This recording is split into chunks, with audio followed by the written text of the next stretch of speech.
we've kind of been briefly discussing the A.J. Brown situation, and I'm curious what's your perspective on it, because some people say, listen, man, your problems could be much worse, right? All he doing is doing a little posting here and there. You got some people saying, nah, man, like, I just don't like it. It's a distraction. Where do you fall on the spectrum of the A.J. Brown saga? I don't understand how a post has got everybody, up in arms. Everybody's panties in a bunch right now. To me, it just doesn't make sense. I don't care if he wants to leave. I don't care if he's not happy. He's a part of this squad. He's going to do his job. He's making over $30 million a year. He's going to be at work, and he can be ready to rock and roll. He's just got to understand, that at the end of the day, he's a gifted, talented player. We know this. But that's just how AJ works his stuff out. He works his stuff out different than most people. But he has enough cachet that he can do it this way.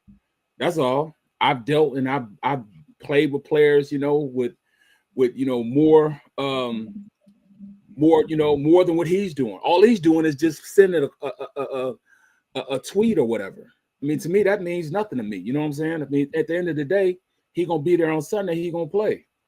We cannot afford to let him, period. You know what I'm saying? And I'm not saying this last game was an anomaly. They played well. But you need his type of play to get you to the Super Bowl, period, point blank.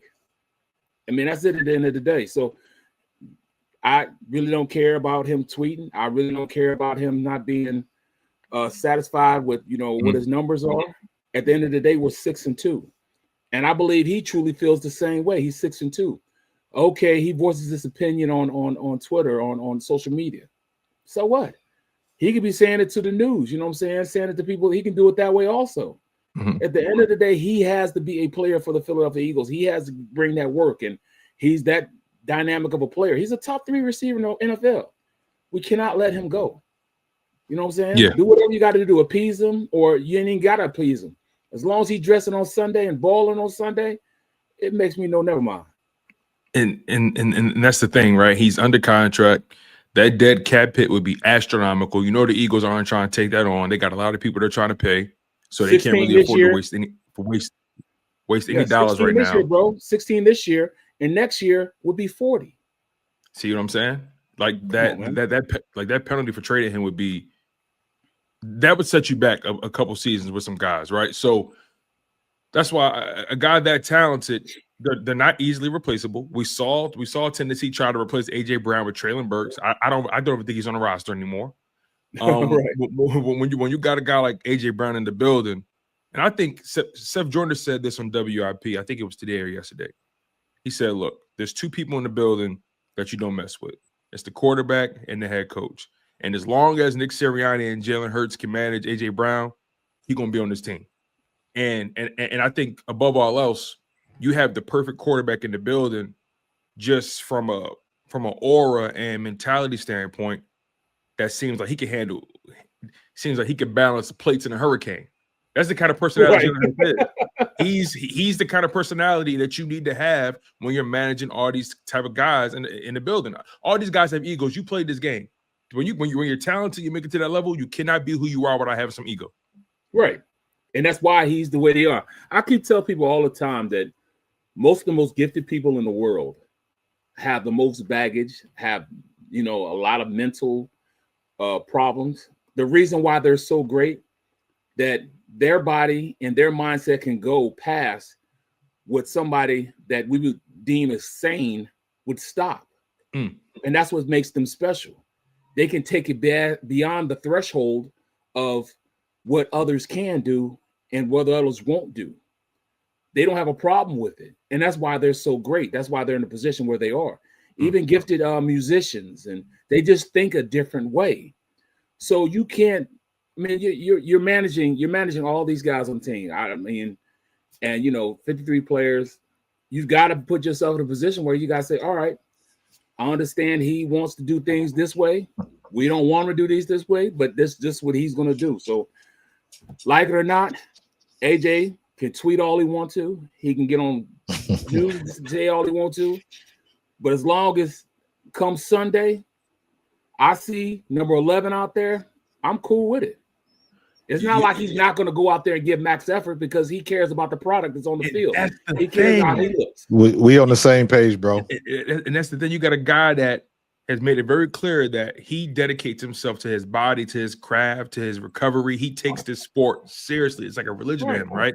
So, and I'm so glad Markus came in at the perfect time because, B. Brooks, I wanted to get your thoughts on this. I asked Markus a question, and then Markus, he could fill in the blanks, but I asked Markus a question about Eagles fans. Are Eagles fans insecure? Yes. And I'm curious to know what your thought process is on that because Markus said, we are pains in the ass. We want things our way. Yeah. We like to go out there and govern like we're paying their checks. So, and it doesn't help when talk radio likes to throw stuff against the wall and hope it sticks. At no point did the organization say that they were going to trade AJ. At no point, nobody said that. Tripping off of him. Exactly. Ain't nobody even tripping off of him. Not even his players are tripping off of him. In fact, he might not even be the problem. Facts. Maybe he's the one voicing the problem, but the real problem lies somewhere else. Ain't that what captains are supposed to do? And what I was telling Tone was, out of all of them tweets, didn't everybody else come through and co-sign that he was correct? Ain't it funny how he never mentioned a word about the passing game or anything, yet everybody knew what he was talking about? He ain't. And my thing was, you look at all these other examples of what all of these other teams do and all of their diva problems and their issues. All these teams wish they had our issues. Right. They wish they had our problems. Markus, peep this. You both peep this. He was not the problem on the field. No. He's never been the problem on the field. He gives his all on the field. He gives his heart, soul, and everything on the field. So he was not the problem. So we'll just leave it like that. Facts. Leave it like that. And everybody, and I was telling them, I saw it last night. Cal heard on his show, Philadelphia Eagles don't need A.J. Brown to win the Super Bowl. I'm like, what the hell are you talking about? We just went into this thing. It was like, y'all don't watch tape. The reason why we had the best offensive performance to date was because our offensive line could run block finally, and we had two running backs over 200 yards. So Jalen only threw for what? One was it 170? 177, 178, 179. Right. But the week before we threw for 325? Yeah. Right. And he only threw the ball 3 more times. So they were still trying to get the running game involved last week. It just didn't it just didn't take off the way it did this week. Exactly. But everybody want to run with that narrative. Exactly. Tone. He's not the problem. He was never the problem. Nope. He was probably kind of the medicine to fix what was wrong with us. Because when you look at what he brings to the table, there's a reason why, you can't double team Smitty. You can't double team him and still stop the run when they're hitting on all cylinders. Right. The offensive line played horrible the first 4 weeks. And they'll tell you they played horrible the first. Bro, I watched a Giants defensive line reestablish the line of scrimmage 3 yards on their side of the line of scrimmage. In our backfield. Absolutely. Yeah. So it's not Saquon. Everybody's like, well, maybe Saquon lost a step. No, maybe the offensive line getting their butts kicked. It was Cam Jurgens and Landon Dickerson, and they were both hurt. And they were out. Yeah. You know what I'm saying? They were out. So we didn't have that good offensive line. So if you want to say, everybody's talking about, Steen. Steen has played very well. Steen, yes. I don't think he's been bad. I really don't. No, he hasn't. And then when you have Lane just was hurt. Yeah. He's finally getting healthy. Jordan Mailata finally getting it together, and he's working with somebody that can work with him. Like against the Giants, they ran a TE stunt that was unstoppable. I mean, unstoppable. Yep.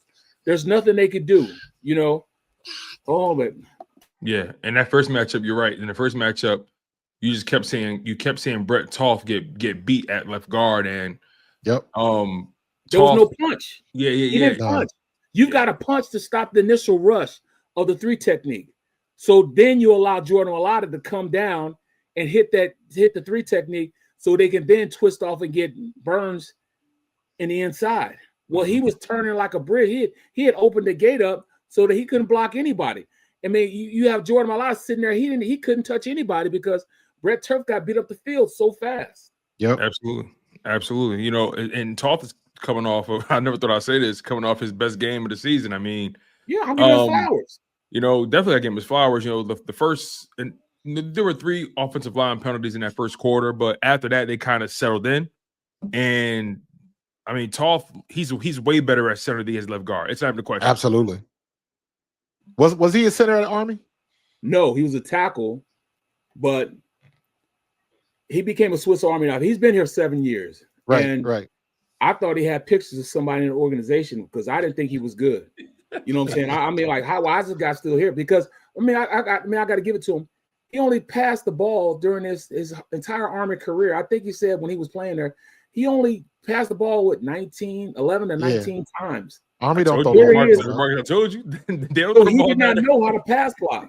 So once again, he was one of Stoutland University's finest. And he just couldn't play the guard position. They whooped his tail at guard position. But this last game as center, he was the solid. same thing here. Exactly. The same way I turn around and I say, look, I was killing him because I was telling the truth. Well, I wouldn't kill him. I was telling the truth of what was going on. I got to do the same thing and give him his flowers because he balled his butt off. Even when they got out on the edge, when they blocked down and pulled him around, he was out on the edge. He showed great ability to go out there and block on the outside. He called the defense. He called out the mic. He set the protections, and that was never a problem for him because he's one of the smartest guys on the team. That was never the problem. Physically, he just wasn't physical enough to play that guard position because when you're playing guard, it's like you're in a phone booth.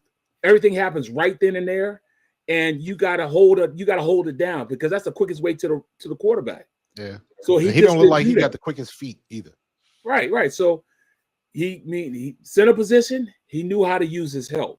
Right. He called his help, made sure those guys helped him, and balled out, man. So I got to give him his foul. He played. In fact, he played better than any of the him and Steen played better than any of the offensive linemen that game. He balled out. Yeah. They were some. And now, not for nothing else, if something else happens to Juergens, now we know we got a solid backup. Well, he still had a solid backup from the kid from BYU, from Boston. Was it Boston College? You talking about Drew Kendall? I like him. Yeah, Kendall can play, man. Kendall can Plus, play. we still got the kid from the Rams, the short dude from the Rams. Yeah, he's on the practice squad. Absolutely. Lampkin. Yeah. So we got options, and the one thing I thought of, we were going to find out: do we have true backups, or do we just got a guy? We just had a guy at first. It was just Fred. Yeah, and then I thought Toth was just a whipping boy, but he showed me some of this last game. He's a better center than anything. He did because when I saw Toth in there after his past this year, the first thing I thought of was Caliendo in the Super Bowl. Let me ask you guys a question, right? Marcus, you played running back. B. Brooks, you played offensive lineman. Both of you guys played on a high level.